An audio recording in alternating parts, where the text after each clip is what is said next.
बच्चों, मैं आजकल आपको अपनी क्लास में री से ऋषि की मात्रा सिखा रही हूँ और इसको कैसे प्रोनाउंस करते हैं, और जब व्यंजन में लग जाती है री से ऋषि की मात्रा तो उसकी साउंड कैसे चेंज हो जाती है।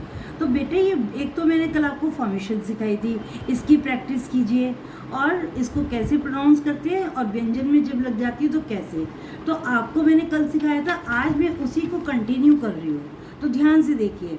अब री से ऋषि की मात्रा एक तो लेटर सी की तरह, लेग के नीचे लेटर सी की तरह लगती है, मात्रा वाले शब्द। अब बच्चों, आप लोग पिक्चर को देखिए, आप लोग पिक्चर में जल्दी से देखकर हिंदी में बोल दोगे मैम ये तो हिरन है, हिरन। तो अब क्या है बेटा, हिरन आपने बिल्कुल सही बोला, लेकिन हिरन के लिए हमारे हिंदी में अनेक वर्ड्स का और डिफरेंट वर्ड्स का भी यूज़ किया जाता है, जिसे पर्यायवाची कहते हैं। दूसरी चीज़, सेकंड थिंग, दूसरी बात, ये जो मृग है जिसके नीचे ऋषि की मात्रा लगी होती है, ये हमारे बेटा संस्कृत के शब्द है। तो हमारे हिंदी में संस्कृत और हिंदी दोनों शब्दों का यूज़ होता है।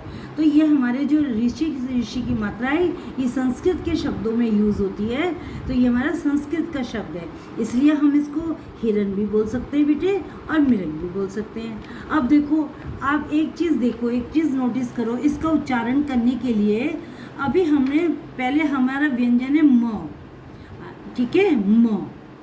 अब हमारा व्यंजन है म। अब हमें बोलना है री से ऋषि की तरह, री से ऋषि की मात्रा लगाकर री। अब री से ऋषि की मात्रा री, छोटी ई आ रहा है ना, तो हम इस माँ को मी कर देंगे, छोटी देखो मी, इसको हम क्या कर देंगे, मी मी। और री से ऋषि की मात्रा लगाने के लिए री बोलेंगे, इसको री। तो हाँ, ये हमारा हो जाएगा मिरी। क्या हो जाएगा, मिरी। तो हम जब मिरी लिख रहे हैं तो हम कैसे लिखेंगे, माँ व्यंजन में नीचे लेग के नीचे लेटर सी, री से ऋषि की मात्रा लगा देंगे। फिर नेक्स्ट लेटर हमारा है ग, ग प्लस आ इज इक्वल टू ग। तो मिरी, मिरी ग, तो इज इक्वल टू मृग।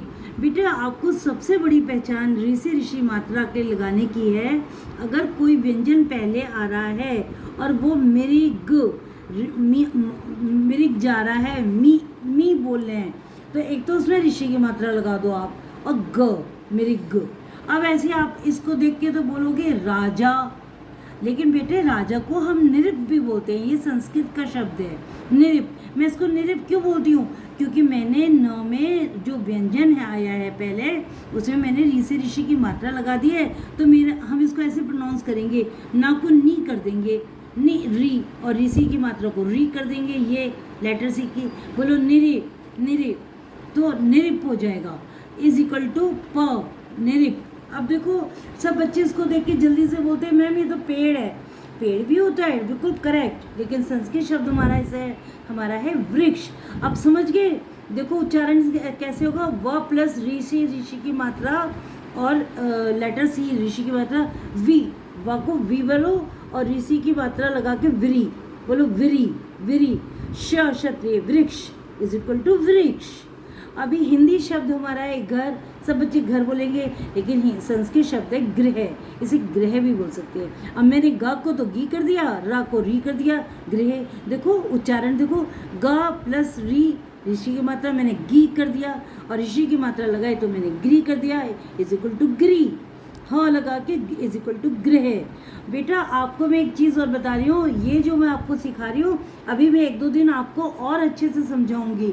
अब आपको एक बात बताऊँ, अगर व्यंजन पहले आया है हमारा और उसमें ऋषि की मात्रा है तो गिरी हो जाएगा, लेकिन ओरिजिनल लेटर री आया है तो हम हमेशा ऋषि लिखेंगे। देखो ऋतु है, ऋतु में मैंने री से ऋषि ओरिजिनल लेटर लिखा है, फिर तू लिखा है। ऋचा, पहले स्वर आया है री, तो मैंने पहले री स्वर बनाया है, फिर चा ऋषि। ऐसी ऋषि में पहले स्वर आया है, री स्वर आया है, मैंने स्वर लिखा है, फिर ऋषि। अभी मैं आपको कल और समझाऊंगी। आज की क्लास मेरी समाप्त होती है। लाइक कीजिए, धन्यवाद, सब्सक्राइब कीजिए, धन्यवाद।